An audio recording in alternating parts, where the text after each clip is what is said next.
12-14 ರಾಜ್ಯಗಳಲ್ಲಿ big operation. 750 ಮಂದಿ ವಶಕ್ಕೆ. ಅಸಲಿ ಕಥೆಯನ್ನು ಗೊತ್ತಾ? ಸಂಸದ ಅಧಿವೇಶನ ಸಂದರ್ಭದಲ್ಲಿ ಕೇಂದ್ರ ಗೃಹ ಸಚಿವ ಅಮಿತ್ ಶಾ ಅವರು ಎಲ್ಲಿದ್ರು? ಸಂಸತ್ತಿಗೆ ಬಂದಿದ್ರು. ಕೆಲವು ಸಂದರ್ಭದಲ್ಲಿ ಅವರು ಏಕೆ ಚರ್ಚೆಯಲ್ಲಿ ಭಾಗವಹಿಸಿರಲಿಲ್ಲ? ಈ ಎಲ್ಲ ಪ್ರಶ್ನೆಗಳಿಗೆ ಈಗ ಬಿಗ್ ಆಪರೇಷನ್ ಆಗಸ್ಟ್ 12 ಎಂಬ ಕಾರ್ಯಾಚರಣೆಯ ಹಿನ್ನೆಲೆ ಉತ್ತರ ಸಿಗುತ್ತದೆ ಎಂದು ಈ ವರದಿ ಹೇಳಲಾಗ್ತಾ ಇದೆ. ಅಸಲಿ ಈ ಆಪರೇಷನ್ ಏನು? ಸ್ವಾತಂತ್ರ್ಯ ದಿನಾಚರಣೆ ಕೇವಲ 3 ದಿನ ಬಾಕಿ ಇರುವಾಗ ಆಗಸ್ಟ್ 12ರಂದು ದೇಶದ 14 ರಾಜ್ಯಗಳಲ್ಲಿ ಏಕಕಾಲಕ್ಕೆ ದೊಡ್ಡ ಮಟ್ಟದ ಕಾರ್ಯಾಚರಣೆ ನಡೆಸಿತ್ತು ಎಂದು ಮೂಲ ವರದಿಗಳು ಹೇಳ್ತಾ ಇದೆ. ಈ ಕಾರ್ಯಾಚರಣೆಯಲ್ಲಿ 753 ಶಂಕಿತರನ್ನು ವಶಕ್ಕೆ ಪಡೆಯಲಾಗಿತ್ತು ಎಂದು ವರದಿಗಳು ಉಲ್ಲೇಖಿಸ್ತಾ ಇವೆ.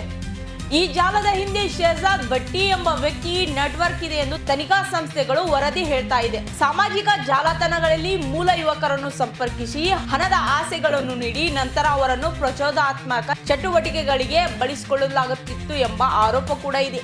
ಇನ್ನು ಆಘಾತಕಾರಿ ಆರೋಪ ಏನು ಗೊತ್ತಾ? ರೈಲು ನಿಲ್ದಾಣದಲ್ಲಿ ಪ್ರಮುಖ ಸಂಸ್ಥೆಗಳು, ಏರ್ ಬಸ್ಗಳು, ಹೆದ್ದಾರಿ ಮತ್ತು ಧಾರ್ಮಿಕ ಸ್ಥಳಗಳಂತ ಪ್ರಮುಖ ಪ್ರದೇಶಗಳ ಮೇಲೆ ದಾಳಿ ನಡೆಸಲು ಸೂಚನೆ ನೀಡಲಾಗುತ್ತಿತ್ತು ಎಂದು ವರದಿಗಳು ಹೇಳ್ತಾ ಇದೆ.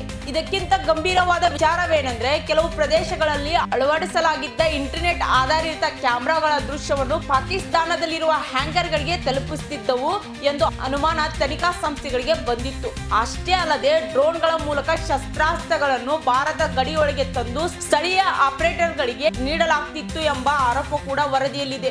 ಈ ಸಂಪೂರ್ಣ ನೆಟ್ವರ್ಕ್ ಮೇಲೆ ಹಲವು ತಿಂಗಳಿಂದ ಭದ್ರತಾ ಸಂಸ್ಥೆ ನಿಗಾ ಇಟ್ಟಿದ್ದು. ನಂತರ ಆಗಸ್ಟ್ 12ರಂದು NIA ಮತ್ತು IB, ದೆಹಲಿಯ ಪೊಲೀಸರು ಮತ್ತು ವಿವಿಧ ರಾಜ್ಯಗಳ ಪೊಲೀಸರು ಸೇರಿ ಏಕಕಾಲಕ್ಕೆ ಕಾರ್ಯಾಚರಣೆ ನಡೆಸಿದ್ದಾರೆ ಎಂದು ವರದಿಗಳು ತಿಳಿಸ್ತಾ ಇದೆ. ಒಂದೇ ರಾತ್ರಿಗೂ 80ಕ್ಕೂ ಹೆಚ್ಚು FIRಗಳು ದಾಖಲೆಯಾಗಿತ್ತು. 14 ರಾಜ್ಯಗಳಲ್ಲಿ 753 ಶಂಕಿತರನ್ನು ವಶಕ್ಕೆ ಪಡೆಯಲಾಗಿತ್ತು ಎಂದು ವರದಿಗಳು ಹೇಳ್ತಾ ಇವೆ.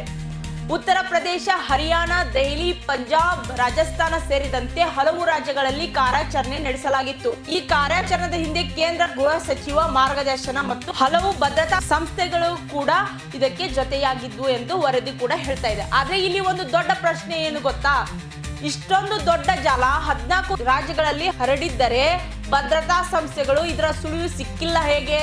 ಡಿಜಿಟಲ್ ಫುಟ್ ಪ್ರಿಂಟರ್ಗಳು, ಗುಪ್ತಚರ ಮಾಹಿತಿ ಮತ್ತು ವಿವಿಧ ಸಂಸ್ಥೆಗಳ ನಡುವಿನ ಸಮನ್ವಯದ ಮೂಲಕ ಈ ನೆಟ್ವರ್ಕಿಂಗ್ ಪತ್ತೆಯಾಗಿತ್ತು ಎಂದು ವರದಿ ಹೇಳ್ತಾ ಇದೆ.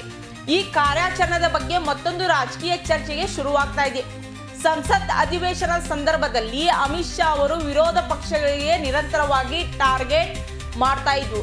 ಇದೇ ಸಮಯದಲ್ಲಿ ಇಂತಹ ದೊಡ್ಡ ಭದ್ರತಾ ಕಾರ್ಯಾಚರಣೆ ನಡೆದಿರುವುದು ಹಲವು ಪ್ರಶ್ನೆಗಳಿಗೆ ಹುಟ್ಟಾಗ್ತಾ ಇದೆ. ಕಾರ್ಯಾಚರಣೆಗೆ ಸಂಬಂಧಿಸಿದ ಆರೋಪಗಳು ಮತ್ತು ಜಾಲತಾಣದ ಸಂಪೂರ್ಣ ಚಿತ್ರ ತನಿಖೆಯೊಂದಿಗೆ ಇನ್ನಷ್ಟು ಸ್ಪಷ್ಟವಾಗಬೇಕಿತ್ತು. ಒಟ್ಟಿನಲ್ಲಿ ಸ್ವಾತಂತ್ರ್ಯ ದಿನಾಚರಣೆ ಸಂದರ್ಭದಲ್ಲಿ ಸಂಭವಿಸಬಹುದಾಗಿದ್ದ ಅಪಾಯವನ್ನು ತಡೆಯಲು ಭದ್ರತಾ ಸಂಸ್ಥೆ ಒಂದು ದೊಡ್ಡ ಕಾರ್ಯಾಚರಣೆ ನಡೆಸಿದೆ.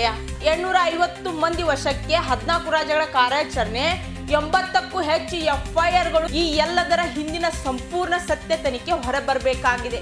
ಈ ಪ್ರಕರಣದ ಬಗ್ಗೆ ನಿಮ್ಮ ಅಭಿಪ್ರಾಯ ಏನೆಂದು ಕಮೆಂಟ್ ಬಾಕ್ಸ್ ನಲ್ಲಿ ಹಾಕಿ ನಿಮ್ಮ ಅಭಿಪ್ರಾಯವನ್ನು ನಮ್ಮೊಂದಿಗೆ ಹಂಚಿಕೊಳ್ಳಿ. ಇನ್ನಷ್ಟು ಹೊಸ ಸುದ್ದಿಗಾಗಿ ನೋಡ್ತಾ ಇರಿ ಪಬ್ಲಿಕ್ ನ್ಯೂಸ್ 18. ನಾನು ಸಲ್ಮಾನ್ ಅದ. ನಮಸ್ಕಾರ. ಆಪರೇಷನ್ ಆಗಸ್ಟ್ 12-14 ರಾಜ್ಯಗಳಲ್ಲಿ ಬಿಗ್ ಆಪರೇಷನ್.